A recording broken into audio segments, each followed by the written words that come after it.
잠깐 기도하시겠습니다.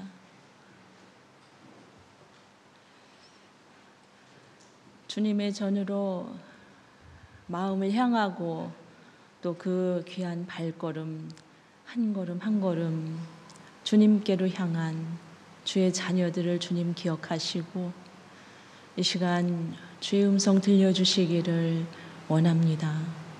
삶의 모든 여러 가지 사정과 또한 몸의 불편함을 마다하고 주여 주님께로 나아왔으니 예비하신 은혜 충족히 내려주시기를 원합니다. 부족한 종의 말이 아닌 주님의 말씀으로 우리에게 힘과 소망과 용기를 더하여 주시옵소서. 감사하며 예수 그리스도의 이름으로 기도합니다. 아멘. 오늘 여러분을 세 번째 뵈니까 너무 정겹고 좋습니다. 우리 특별히 찬양팀은 앞모습만 아름다운 줄 알았더니 뒷모습도 아름다우시더라고요. 감사합니다. 자, 오늘 어쩌면 낯설 수도 있는 이 학계 예언서의 말씀을 들고 여러분 앞에 섰습니다. 때는 다리오 왕 2년 6월 24일 이렇게 기록하고 있습니다. 학계서는 이게 언제 일어난 일인지를 기록을 하고 있습니다. 여러분 아실 거라고 생각하지만 이 역사적인 배경을 잠시 말씀드리면 선풍기 좀 저쪽으로 좀 해주시겠어요? 네. 우리 주전 587년에 예루살렘이 멸망하고 수차례 이스라엘 백성이 포로로 잡혀갔어요. 바벨론으로 잡혀갔어요. 성전은 파괴되고 그리고 유다 왕국은 몰락합니다. 그리고 거의 한 50년이라는 세월이 흘러서 주전 539년에 페르시아가 이 바벨론을 정복을 합니다. 그래서 이스라엘 백성들도 자연스럽게 이제 고레스 왕의 통치하로 들어가게 됩니다. 이전에 바벨론 제국은 이스라엘을 완전히 종속시키려고 했어요. 그래서 모든 언어, 문화, 종교까지도 다 바벨론화하려고 했습니다. 그런데 페르시아 제국은 좀 달랐어요. 이 종속국들에게 관대한 정책을 펼쳤습니다. 이 에스라서 6장 10절 말씀을 보면 이런 말씀이 있어요. 고레스 왕의 말이에요. 저희는 이제 이스라엘입니다. 이스라엘로 하여금 하늘의 하나님께 향기로운 제물을 드려 왕과 왕자들의 생명을 위하여 기도하게 하라. 그러니까 페르시아의 왕과 왕자들을 위하여 기도하게 하라는 말씀입니다. 이 에스라서의 기록은 대왕과 제국을 위해 모든 신들이, 페르시아를 위해 모든 신들이 기도하게 하는 것, 그것이 아주 중요한 정책이었던 것입니다. 이스라엘 백성들은 고레스 칙령이라고 들어보셨죠? 고레스 칙령에 따라서 538년, 주전 538년에 왕과 페르시아의 안녕을 위해서 기도할 조건으로 유대로 귀향하게 됩니다. 예루살렘으로 돌아갈 수 있게 됩니다. 왕은 또 이렇게까지 얘기합니다. 예루살렘 성전을 재건하여라. 페르시아 왕을 위해, 왕국을 위해 기도하려면 그들의 기도처가 필요하지 않습니까? 그래서 예루살렘 성전을 재건하려고 명합니다. 예레미야 선지자가 어림잡아서 한 70년의 포로 생활을 예언을 한 적이 있습니다. 근데 하나님께서는 자기 백성을 구원하시기 위해서 성전의 재건을 위해서 페르시아 왕의 마음을 움직이셨다라는 것을 오늘 우리가 말씀을 통해서 봅니다. 그렇게 이스라엘은 유다 총독이었던 수룹바벨과 대제사장이었던 여호수아, 이 여호수아는 출애굽 당시 여호수아가 아니에요. 이제 이후에 여호수아 동명이인입니다. 그렇게 처음으로 1차로 이제 포로 귀환을 같이 해서 성전 재건을 시작합니다. 이 에스라서 2장, 1장, 2장에서는 이제 그 당시의 상황을 쭉 기록하고 있는데요. 거기 보면 첫 번째 귀환자의 명단이 나옵니다. 대략 4만 2,300명 정도입니다. 많지는 않죠. 그러나 오랜 세월 속에 폐허로 있던 예루살렘은 남아있던 자들도 물론 있었어요. 그렇지만 주변 민족들이 계속 약탈을 하고 지켜주는 성벽이 없어서 주변 소수민족들이 들어와서 계속 좀 수확을 해서 뭔가 쌓일만 하면 다 약탈을 해갑니다. 그렇죠? 그리고 많은 어려움을 겪습니다. 보호해 줄 아무 것이 없어요. 그래서 성전 건축이 유감스럽지만 중단이 됩니다. 오늘 함께 읽으신 이 본문의 말씀은 하나님께서 이 성전과 예배를 회복시키기 위해서 선지자 학개를 통해 이스라엘에게 선포한 말씀입니다. 학개서는 1장, 2장, 2장밖에 없어요. 근데 이 후에 스가랴서가 나오는데 이 학개와 스가랴서는 한 권의 책으로 보셔도 됩니다. 학개서는 특별히 포로 귀환에서 이스라엘을 이끌고 왔던 수룹바벨과 여호수아를 향하고 있습니다.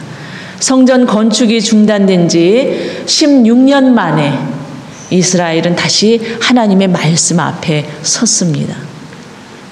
자, 우리 한번 말씀을 읽어볼까요? 1장 7절에서 9절 말씀입니다. 예, 함께 읽으시죠. 만군의 여호와가 말하노니 너희는 자기의 행위를 살필지니라. 너희는 산에 올라가서 나무를 가져다가 성전을 건축하라. 그리하면 내가 그것으로 말미암아 기뻐하고 또 영광을 얻으리라. 여호와가 말하였느니라. 너희가 많은 것을 바랐으나 도리어 적었고 너희가 그것을 집으로 가져갔으나 내가 불어버렸느니라. 나 만군의 여호와가 말하노라. 이것이 무슨 까닭이냐? 내 집은 황폐하였으되 너희는 각각 자기의 집을 짓기 위하여 말랐음이라. 아멘. 네. 아멘 하시기 어렵죠? 마지막 절 때문에. 자, 하지만 염려 마세요. 하나님께서 이스라엘에게 주신 처음 말씀은 너희는 자기의 행위를 살펴보아라입니다. 이스라엘은 지난 역사를 돌아보며 귀한 이후로 성전 건축을 중단할 수밖에 없었던 사정을 아마 알으셨을 겁니다. 아마도 이스라엘은 매번 어쩔 수 없었습니다. 요즘 상 받았나요? 어쩔 수 없다라는 영화도 있는데 어쩔 수 없었습니다. 이렇게 주님께 아뢰었을 것 같습니다. 실제로 이스라엘은 생계에 시달리고 주변 민족에게 시달리고 그 삶이 이만저만 힘들지 않았을 거예요. 하나님, 먹고 살기도 힘들어요. 사마리아 사람들의 방해 공작에 이제 지쳤어요. 폐허로 있던 땅들이 농사가 잘 될 리가 없잖아요. 배불리 먹어본 적이 없어요. 편안한 잠을 자본 적이 없어요. 성전을 짓다가 포기한 것은 어쩔 수가 없었어요. 여러분, 삶이 무너지기 전에 마음부터 무너진 이스라엘은 재기할 힘이 없어 보입니다. 누구나 마음이 무너지면은 무엇이든 해보기도 전에 뭐든지 불가능하다고 생각을 하죠. 그리고 크고 작은 모든 사정들이 다 무엇이든 부정할 수밖에 없는 한대의 근거가 됩니다. 하나님께서는 말씀하십니다. 너희의 지난 모습을 한번 되돌아보아라. 삶의 당면한 문제에 급급해서 고개를 숙이고 땅만 바라본 너희의 지난 모습을 돌아보아라. 고개를 들고 나를 향해 구원을 간구하기보다는 너희가 매여있던 삶의 자리에서 개인의 안위를 찾아서 아둥바둥 살아오지 않았는지 한번 돌아보아라. 하나님께서는 이스라엘 백성에게 묻고 계십니다. 그동안 성전과 예배를 상실한 너희의 삶을 어떠했느냐? 너희들은 먹고 살기 위하여라고 말하지만 너희는 나의 계명을 기억하느냐? 살기 위하여? 고작 사람의 생각이 만들어낸 진부하고 낡은 우상을 따라 섬기지는 않았느냐? 나와는 상관없는 그 무리들과 어울리고 그들의 삶에 젖어들어 나를 향한 마음이 한없이 나태해진 것은 아니냐? 과연 너희의 곤고한 그 삶 때문에 예배를 포기했다고 하겠느냐? 오히려 그 나태한 믿음으로 너희의 삶이 여유를 잃고 더 곤고해진 것은 아니냐? 이렇게 하나님은 안타까운 심정으로 묻고 계십니다.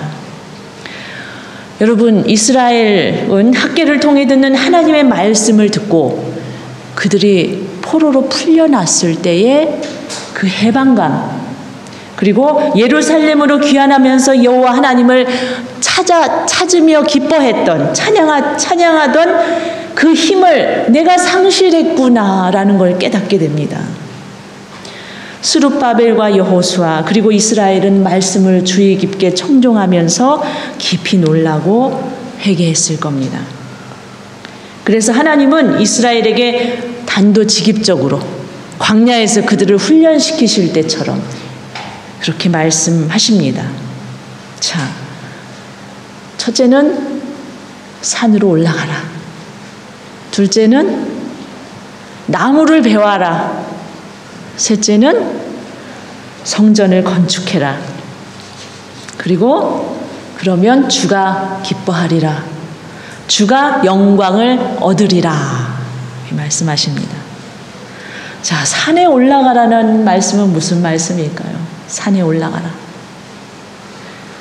산은 대부분 성경에서 하나님을 만나는 자리입니다. 하나님을 만나는 자리로 나아가라. 온갖 욕망으로 가득한 나의 세속된 삶의 자리에서는 우리가 하나님을 만날 수 없습니다. 그곳은 산이 아니에요. 마음을 비우고 곧 마음을 고요하게 하고 오롯이 하나님을 대하는 마음 자세가 필요합니다. 그렇게 서 있는 내 자리가 산입니다. 내가 찾은 산인 것입니다. 하나님께서는 나에게 산을 오르라 하시면서 세상의 모든 신을 벗고 삶의 모든 이해관계를 내려놓고 무엇보다도 먼저 거룩하신 하나님을 만나는 예배를 회복해라 라고 말씀하시는 겁니다. 그리고 나서 하나님은 나무를 해와라 그랬어요. 자, 여러분 주변에 어디 지금 나무 할 수 있으실까요? 나무를 해와라. 자, 이 말씀은 있는 모습 그대로 나와라 그 말씀입니다. 있는 모습 그대로.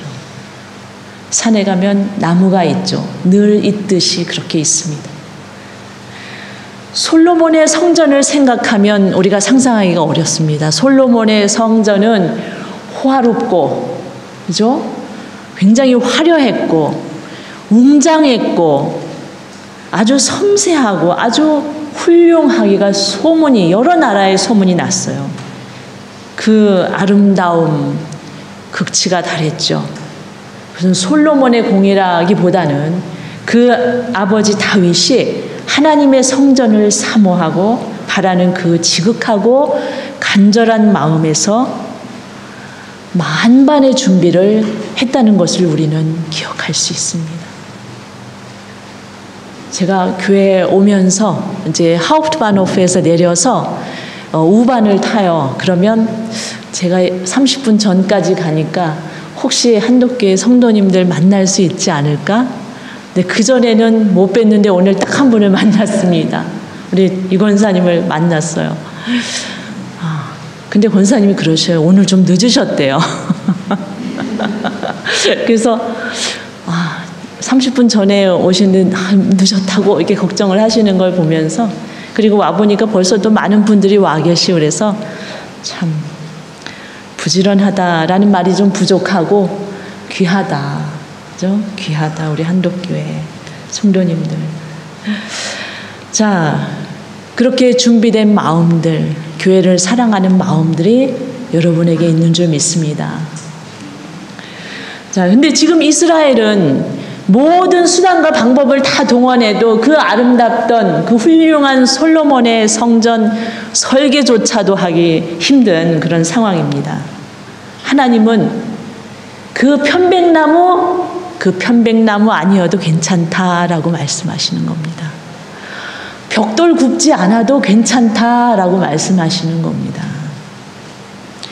그냥 나무를 해와라 말씀하시는 하나님의 마음은 그냥 나 자신을 두고 하시는 말씀이에요. 있는 그대로 알아.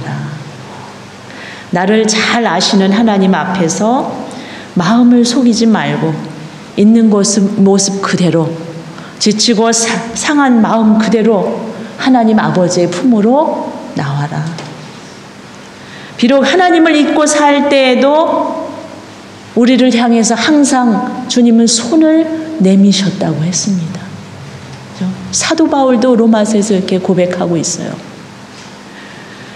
그러니 거두지 않으시는 주님의 손을 기억하고 언제라도 나와서 그 손을 잡아라. 이렇게 말씀하시는 겁니다. 자, 그리고 주님은 또 성전을 건축해라. 이제 산에 와서 나무를 했으니 성전을 건축해라. 그럼 이 성전은 또 뭘까요? 이 성전은 너희의 몸은 거룩하신 하나님의 성전이라, 이 말씀입니다. 자, 성전을 짓는 것은 주님 앞에서 내가 새롭게 거듭나는 겁니다. 그렇게 나의 영혼이 온전히 세워져 가는 겁니다. 믿습니까? 여러분도 하나님의 온전하신 성전이 되기를 축원드립니다. 하나님을 향한 예배가 회복될 때, 그 믿음이 회복될 때 우리 하나님은 당신의 자녀들에게 약속의 말씀을 해주십니다.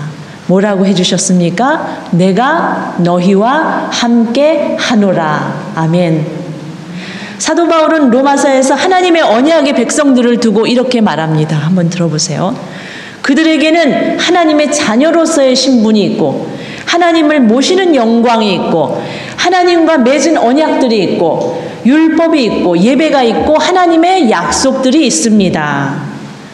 아브라함의 족보에 따른 육신의 후손들을 말하는 것이 아니고 이삭의 후손이라고 얘기합니다. 무슨 말씀이냐면 언약의 후손입니다. 아브라함에게 주신 언약의 말씀은 족보를 따져서 가는 것이 아니고 바로 언약의 자녀들, 그리스도인인 것입니다. 바로 우리들이에요. 자, 우리 자신에게 한번 힘주어서 한번 말해보세요. 나는 하나님의 자녀입니다. 나는 참으로 약속의 자녀입니다. 우리 곁에 계신 분들에게도 선포해 주세요. 우리는 언약의 백성입니다. 우리는 하나님의 약속의 자녀입니다. 아멘으로 받으십시오. 사랑하는 한독교회 여러분, 우리가 내 삶의 안위만을 바라며 살아가지 않고 언약의 백성임을 기억하시기 바랍니다. 또한 하나님의 언약, 이 약속의 말씀을 믿는 신앙 공동체인 주님의 교회를 생각하고 우리 모두가 주의 말씀과 은혜로 살아가기를 축복합니다. 이제 우리가 눈을 들어 우리 주 하나님께서 관심하시는 곳을 바라봅시다. 가까이에는 믿음의 형제들과 자매들이 있습니다. 우리 교회 가족들을 더욱 사랑하십시다. 자, 우리 교회의 가족들을 더욱 사랑합시다. 네. 자동이네요, 자동. 감사합니다. 주님의 모든 교회들을 함께 염려하고 그리고 격려하고 서로를 위해 기도하기를 바랍니다. 나의 안에 머물러 살아라. 예배하는 삶을 살아라. 회개하기를 두려워하지 않으며 너희가 드리는 예배가 참으로 삶의 변화를 가져오는 예배가 참 예배가 되기를 간구하여라. 성령의 인도하심에 따라 진실한 마음으로 하나님께서 너와 함께 하신 그 삶을 고백하여라. 하나님을 찬양하여라. 하나님께서 바라시는 한 가지는 예나 지금이나 한 가지, 그 한 가지는 내가 예수 그리스도의 이름으로 구원받는 것입니다. 근데 구원받으면 끝이 아니고 구원받은 자녀로서 천국의 삶을 사는 것입니다. 그리스도께서 나에게 또 어느 누구에게나 언제든 어디서든 하나님께 예배할 수 있는 길을 열어주셨습니다. 지금 여기에서 우리도 그렇게 예배를 드립니다. 사랑하는 여러분, 이 예배는 나만 바라보던 이 일상의 삶을 다 내려놓고 나를 내려놓고 거기서 일하시는 하나님을 보는 자리입니다. 그래서 예배의 자리는 기적의 자리입니다. 그것을 기적이라고 우리는 말합니다. 예수님이 오셔서 많은 일을 행하셔서 그것도 기적이죠. 표적이죠. 그건 표적이라고 얘기를 하는데 그래서 삶이 변화되고 관점이 바뀌고 땅만 바라보던 삶이 이제 주 예수님을 바라보는 삶으로 참으로 하나님의 아들이시고 나의 구원자이심을 나를 죄로부터 해방시키실 유일한 분이심을 보게 되고 그분이 하시는 일을 내 삶 속에서 돌아보게 되는 것이 예배이고 기적인 것입니다. 저와 여러분의 삶이 이러한 예배가 되기를 주님의 이름으로 축복하며 기원드립니다. 하나님이 말씀하십니다. 주가 기뻐하리라. 우리 주님이 기뻐하신다. 이 기쁨은 원어를 보면 예배를 받으신다는 뜻입니다. 우리를 보고 이미 기뻐하셨어요. 우리를 만드실 때 이미 기뻐하셨어요. 토브라고 하는 말 속에는 정말 말로 표현할 수 없는 기쁨이 담겨져 있습니다. 좋다. 하나님께서 우리를 지으시고 이미 기뻐하셨어요. 그러니 그 예배를 드리는 우리를 받으시지 않으시겠어요? 우리가 예배를 드려서 기쁜 게 아니라 우리를 두고 이미 기뻐하셨다고요, 여러분. 그러니 우리의 예배를 드리는 모습을 보고 어떻게 기뻐하지 않으시겠어요? 내가 기뻐하리라, 주가 기뻐하리라. 우리의 마음을 보시고 함께 기뻐하시는 우리 주님을 우리도 함께 보기를 원합니다. 주가 영광을 받으리라. 하나님께서는 나에게 약속하신 그 말씀을 반드시 이루신다는 또 한 번의 약속의 말씀입니다. 주가 영광을 얻으리라. 세상 사람들은 하나님이 어딨어? 하나님이 살아계시면 너가 지금 이렇게 살 수 없지 않겠어? 이렇게 하나님을 함부로 대하는 말과 그런 모습들이 있지요. 그런데 하나님께서 약속을 이루심으로 그 모든 말들을 사라지게 하시고 하나님께서 영광을 받으시겠다는 하나님의 의지의 말씀입니다. 자, 여러분, 그리스도의 사랑은 하나님의 약속은 주님께서 친히 말씀하시기를 내가 결코 거두지 않겠다 하셨습니다. 인류에서 생겨난 모든 신들은 하나같이 변덕스럽기가 짝이 없어요. 그러나 우리 하나님은 나를 사랑하시기를 우리를 한 품에 돌보시기를 변함없이 행하시는 분인 줄 믿습니다. 우리 1장 12절 13절 말씀도 함께 보시겠습니다. 학개 1장 12절 13절 함께 읽으시죠. 스알디엘의 아들 스룹바벨과 여호사닥의 아들 대제사장 여호수아와 남은 모든 백성이 그들의 하나님 여호와의 목소리와 선지자 학개의 말을 들었으니 이는 그들의 하나님 여호와께서 그를 보내셨음이라. 백성이 다 여호와를 경외하매 그때에 여호와의 사자 학개가 여호와의 위임을 받아 백성에게 말하여 이르되 여호와가 말하노니 내가 너희와 함께 하노라 하니라. 아멘. 사랑하는 여러분, 우리에게는 사랑하는 가족, 친지들이 비록 여기 독일에도 계시겠지만 한국에도 있고, 그래서인지 늘 고국이 그립기도 합니다. 근데 사도 바울을 보면 이 나라를 사랑하는 마음은 너무나 자연스러운 일인 것 같아요. 로마서 9장에서 그러잖아요. 내가 그리스도에게서 끊어지는 한이 있더라도 나는 이 이스라엘 유대 민족이 그리스도를 믿고 구원을 받았으면 좋겠습니다. 이렇게 사도 바울이 말하고 있습니다. 우리 이스라엘 백성들은 하나님의 말씀을 경청하고 그들이 회개하며 하나님의 말씀 앞에서 회개하고 또 깨우침을 주신 주님께 감사를 드리고 경배를 드렸습니다. 자, 그들의 삶은, 그들의 믿음은 더 이상 내 안에, 자신 안에 머물러 있지 않고 내 삶을 돌보는 그 삶의 좁은 인생에 머물러 있지 않고 하나님의 나라로, 하나님의 일하시는 곳으로 마음을 돌리기 시작한 것입니다. 자, 제가 왜 우리나라를 말씀드리냐? 우리도 그렇게 우리의 믿음의 지평을 넓혀갔으면 좋겠습니다.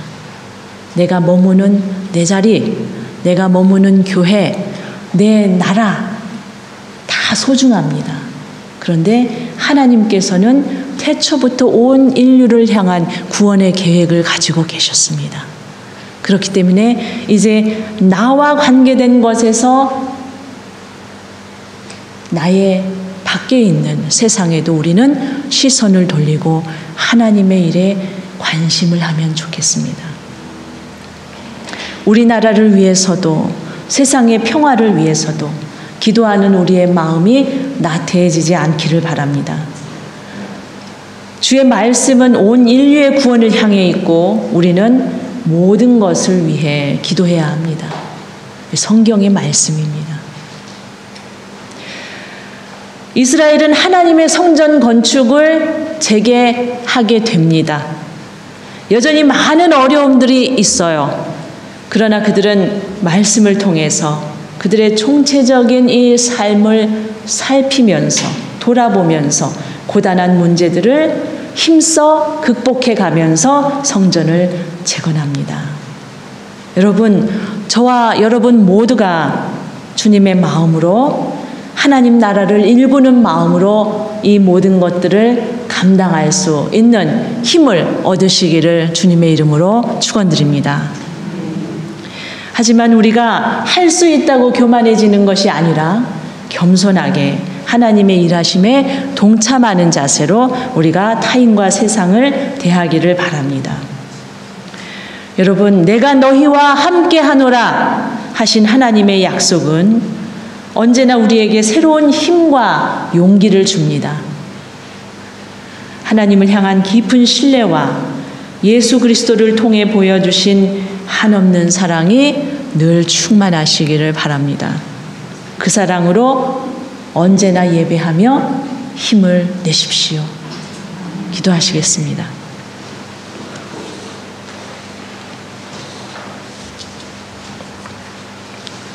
사랑과 은혜가 많으신 하나님,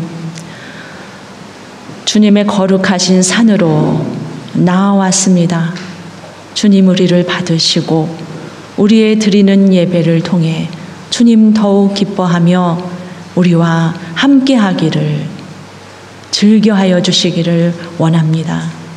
주님, 우리의 마음이 주님 앞에 진실되고 우리의 생각이 주님의 뜻으로 온전해지기를 원합니다. 세상을 지으신 하나님께서, 나를 지으신 하나님께서, 또 우리를 이어 함께 교회로 지어 가시는 하나님께서 더욱더 우리를 하나님의 사람으로 가꾸어 주시옵소서. 우리가 참으로 우리의 마음의 성전을 세우고 그리스도의 은혜와 사랑으로 더욱더 자라가기를, 깊고 넓게 자라가기를 원합니다. 주님 주신 이 세계를 주님과 함께 돌보는 그 귀한 사역에 우리도 동참하게 하시고 구원받은 자로서의 삶을 힘차게 당당하게 살아가게 하여 주시옵소서. 모든 영광 주님께서 받으시고 기뻐하시기를 원하며 예수 그리스도의 이름으로 간절히 기도합니다. 아멘.